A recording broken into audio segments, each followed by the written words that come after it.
नमस्कार। आप सभी का मेरे चैनल प्रेरक संदेश में स्वागत है। आज मैं आपके लिए ज्ञानवर्धक और शिक्षाप्रद कहानी लेकर हाजिर हुई हूँ।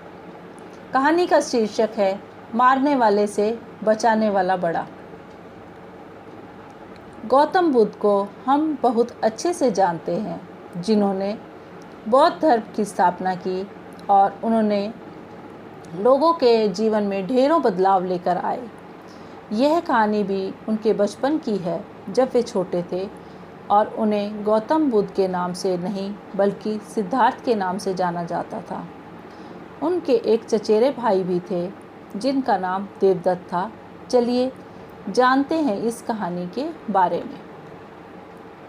राजा सिद्धार्थ के महल के पास एक उद्यान था, जहाँ पर राजा सिद्धार्थ बैठकर प्रकृति का आनंद लिया करते थे।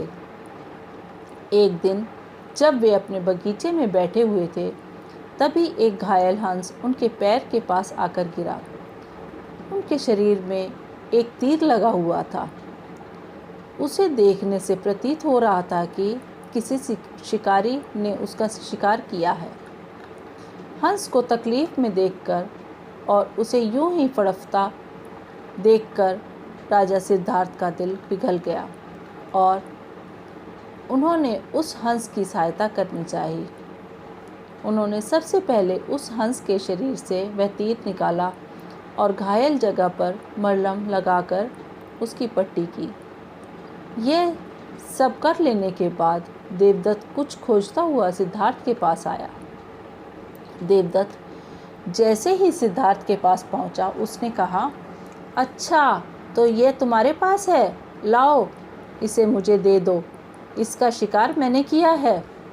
इसका शिकार करने में मुझे बहुत मेहनत करनी पड़ी है। इस पर मेरा अधिकार है। देवदत्त की यह बात सुनकर सिद्धार्थ ने उससे कहा, नहीं, यह हंस घायल था और मेरे पास आया। मैंने इसकी मदद की और उसकी जान बचाई, इसलिए इस पर अधिकार मेरा है।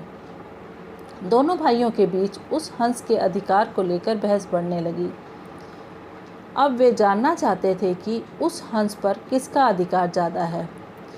ऐसे में उन दोनों ने निर्णय लिया कि वे दोनों राजा के पास जाएंगे।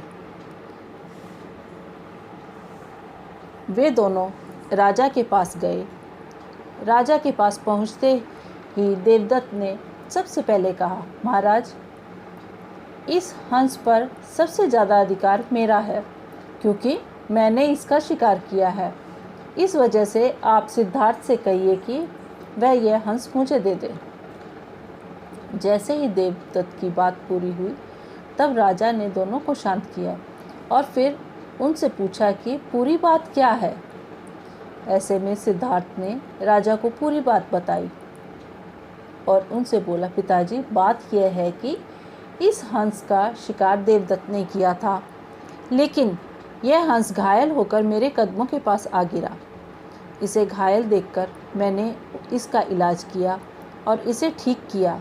अब आप ही बताइए कि इस हंस पर सबसे ज़्यादा बड़ा अधिकार किसका है। राजा ने इस मामले को अच्छे से विचार किया। विचार कर लेने के बाद उन्होंने सभा में सबसे एक बड़ी बात कही, और वह बात यह थी कि मारने वाले से बचाने वाले का अधिकार सबसे ज़्यादा होता है। इसलिए इस हंस पर सबसे बड़ा अधिकार सिर्फ और सिर्फ सिद्धार्थ का है, क्योंकि उसने उस हंस को मारा नहीं, बल्कि उसे घायल देखकर उसका इलाज किया और उसकी जान बचाई। राजा के ऐसे कह लेने के बाद देवदत्त को बहुत अच्छे से समझ आ गई। वह भी जान चुका था कि मारने वाले से ज़्यादा बचाने वाले का अधिकार सबसे ज़्यादा होता है। इस कहानी से हमें समझ में आता है कि मारने वाले से ज़्यादा बचाने वाला बड़ा होता है और उसका अधिकार भी मारने वाले से ज़्यादा होता है। इसलिए हमें दूसरों की मदद करनी चाहिए और परेशान लोगों की सहायता करनी चाहिए। ऐसा करने से हम अपने आसपास के समाज को अच्छा और बेहतर बनाते हैं। एक अच्छा समाज ही एक अच्छे देश की पहचान होती है। इसलिए आप भी आज से प्रण लीजिए कि आप भी दूसरों की सहायता करेंगे।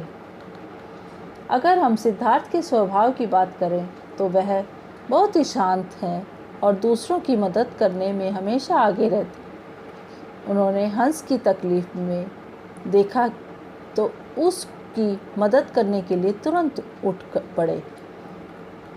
इसे ये बात पता चलती है कि सिद्धार्थ को दूसरों की तकलीफ में देखकर खुद को भी तकलीफ होती है। अगर हम देवदत्त की बात करें तो वह एक लड़ाकू बालक था जिसमें सब्र की कमी थी। देवदत्त बस इतना ही जानता था कि मरने वाले का अधिकार ज़्यादा होता है। वह जीवों को मारने में संकोच नहीं करता था, जो कि गलत है। वह सिद्धार्थ के बिल्कुल विपरीत था।